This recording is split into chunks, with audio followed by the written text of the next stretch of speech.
Hey everyone, welcome back to Robert's English Classroom. I am Robert. In this lesson, I'm going to discuss some useful phrasal verbs that describe work and employment.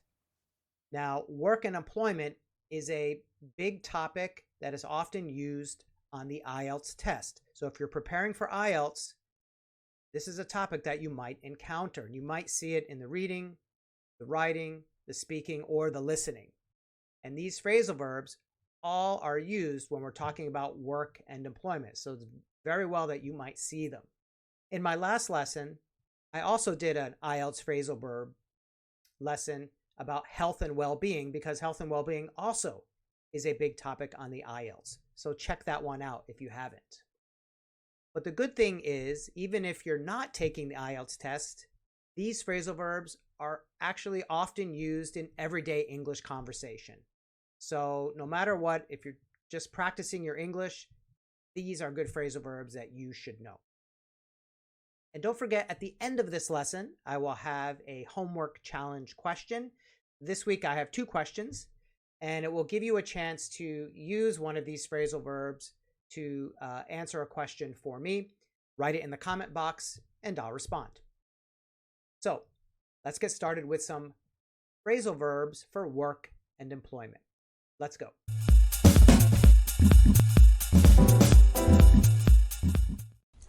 Phrasal verb number 1 is step down. Step down. Now, step down has other uses, has a few meanings, but just a reminder that I'm only going to talk about the one that we use regarding work. So, work-wise, step down means to leave a position or leave a role, leave a job, and usually that job is one of authority, like a manager or a coach or a higher up. So imagine your manager comes to you in your company and he tells everybody, I've decided to step down after many years in this role as manager. And he might say, oh, I'm feeling it's time for a change. Maybe I want to retire. And the good thing is that this creates a chance for a younger person or somebody in a lower position to move up and take over. Okay? And move up and take over, we will talk about later. Also, 2 phrasal verbs for work. Step down also often used for coaches in sports. So a coach of a soccer team might feel a little bit tired of the job or maybe not doing so well. And after a few years, they say, you know what, I've decided to step down and let, a fresher, younger person come in and do this job. So that person would announce he will step down from being coach. So some examples here. After 10 years as a CEO, she decided to step down to allow a younger leader to take over. The coach announced he would step down at the end of the season due to health issues. So both the coach and the CEO are higher up in the organization, and this is when we use step down. Our next phrasal verb is take on. Take on. And again, this is just regarding work. Okay? So take on means to accept more responsibility or more work. Okay? Usually at your job. So if you take on extra tasks at work, it might make you feel proud. It might give you a challenge. It also might take up more of your time, right? So there's always a risk of maybe doing too much and getting tired of the job. I have a doctor friend who is a really good doctor at his clinic, and after 10 years, he decided to take on more administration work at the clinic. There was an administration job that opened. So in addition to being a doctor, he said, okay, I'm going to do some administration work as well. So he took on administration work. He got more money from this, but he also has to spend a lot more time at his job. So a few things we can take on, like we take on a job, we take on new responsibilities, we take on a new challenge. Some examples. I've decided to take on additional projects to gain experience, but now my workload feels overwhelming. I'm always eager to take on new responsibilities to grow my skills. So again, if you take on some more responsibility at work, maybe it's for money, maybe it's to learn more, maybe it's to show that you want to work harder. Our next phrasal verb is burn out. Burn out. And I talked about this phrasal verb in my last lesson I did regarding health and well-being. Now, burnout describes the feeling of being exhausted, usually from overworking or doing something for long periods of time. So you might have a really great job as a lawyer. Let's use lawyer as an example. And you're making a good salary, but you're working 60 to 70 hours a week. It's a grind. You're putting a lot of time in the office. And after a few years, the long hours can make you burn out. And what that means is you become exhausted and tired mentally, physically. Maybe it's a little bit unhealthy for you. And you just can't do the job anymore. So you burn out of the job. Maybe you're a teacher who has big classes, and because you have so many students in the class, you have to manage a lot. There's a lot of administration work each semester you have to do. And this can burn you out. You can burn out from this workload. It might affect your health. It might affect you mentally, feeling a little depressed about it. So you burn out, can't do it anymore. Some examples here. She worked nonstop for months and eventually burned out, needing time to recover. He worked so hard that he eventually burned out and needed a long vacation. Now, the next phrase is not a phrasal verb. It's just a phrase, or actually it's an idiom. It's used as an idiom. But I thought this was really appropriate for this topic, work and employment, and it's climb the ladder. Climb the ladder.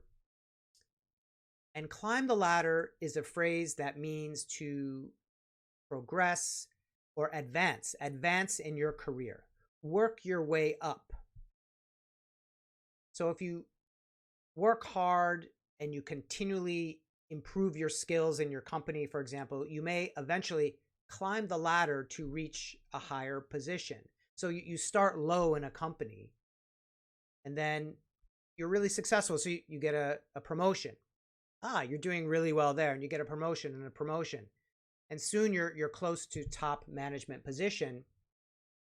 You are slowly climbing the ladder, and you're climbing the ladder maybe to get more status, make more money, to do a better job for the company, right? You slowly climb the ladder. Some people are not interested in climbing the ladder, and some are. So some examples here. He was eager to climb the ladder and always the first to volunteer for new projects. So if you show enthusiasm at work, your boss, manager might say, hey, you take on some new responsibilities, and it shows you might want to climb the ladder. Climbing the ladder is a goal of many people who want to be in top leadership positions. Start from the bottom, climb the ladder to the top. Lay off. Lay off. Now, lay off is when a company dismisses employees or fires them, but it's usually due to a budget cut or maybe a restructuring of the company.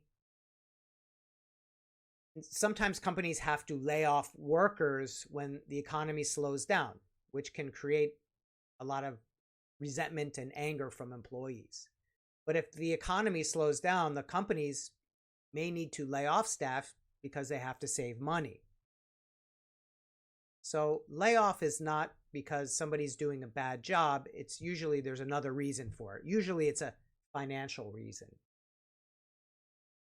The company laid off 20 employees, leaving many to look for new jobs.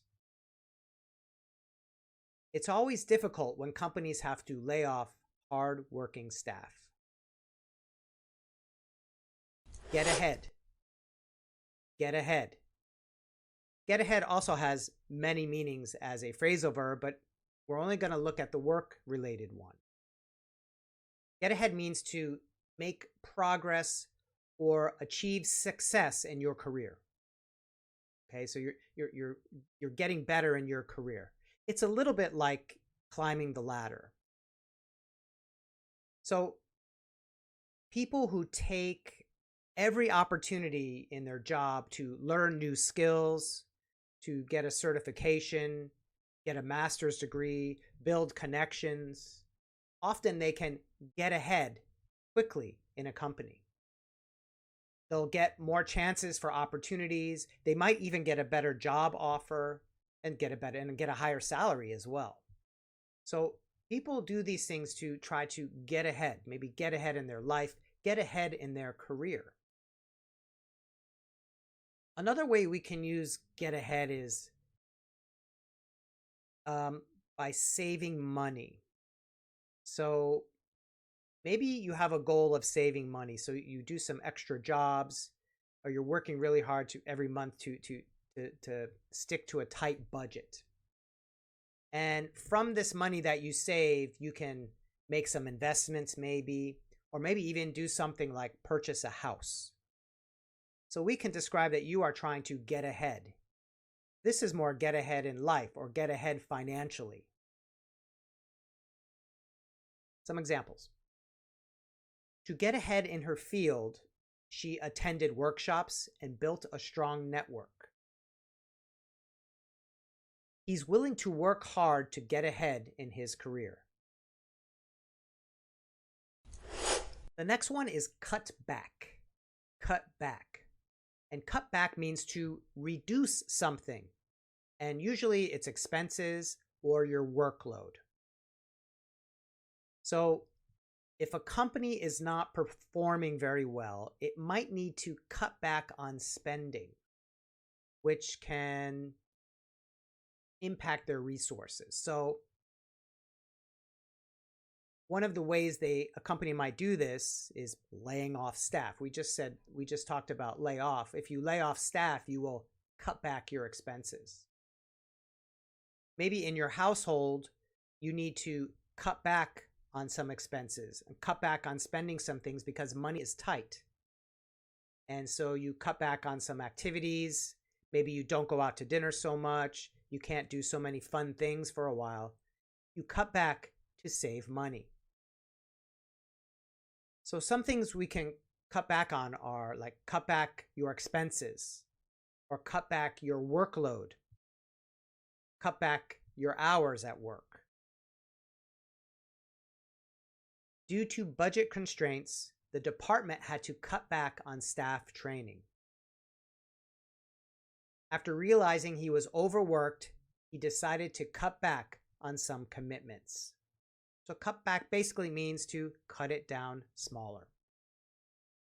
Take over. Take over. Take over is to take control of something, such as a project, a position, or even a company. So let's look at a company, a manager in a company. When a manager who's been in a position a long time retires, a younger employee can take over his position or take over his department and maybe bring some fresh ideas to the company. Also, a big company might buy and take over a smaller company to help it grow and earn more.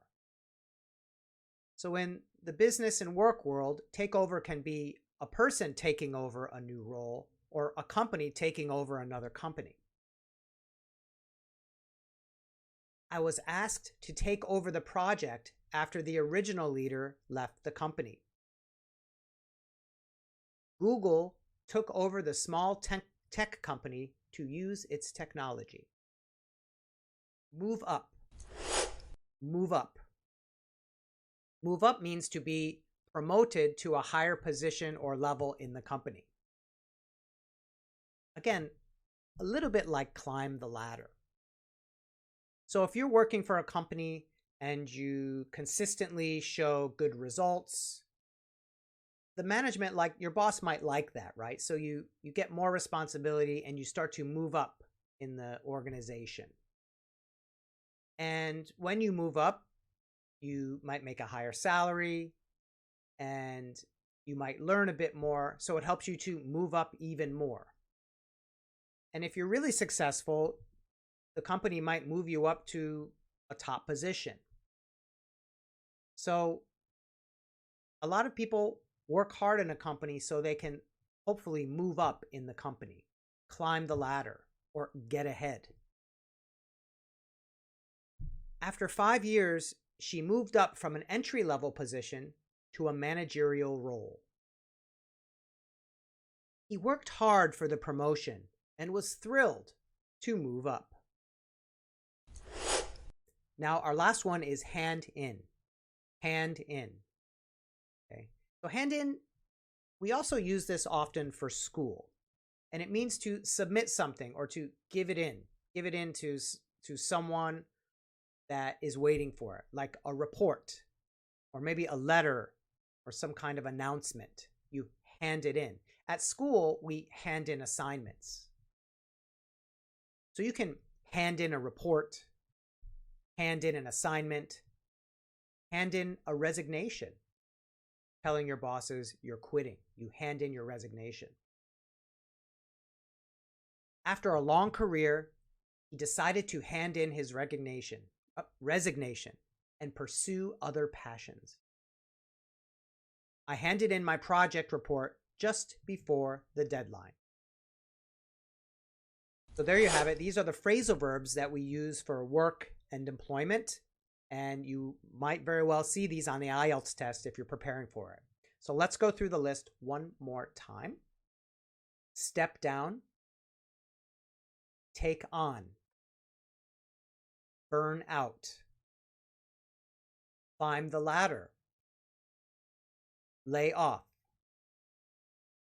Get ahead. Cut back. Take over. Move up. Hand in. And as I promised, there is a homework challenge. So I've got 2 questions this week. The first one is, have you ever stepped down from a job? And that means, have you ever had a job and you quit the job, you left the job, you stepped down? And the second question is, have you moved up in your job to a better position? Have you climbed the ladder, per se? And let me know if you did that, or if you haven't, let me know if you want to do that. Okay, maybe you want to step down from your job, maybe you want to move up. I hope you learned something in this lesson. And again, I remind you, check out the other IELTS phrasal verb lesson about health and well-being. Really good stuff in there as well. I'll see you in the next lesson. Bye-bye.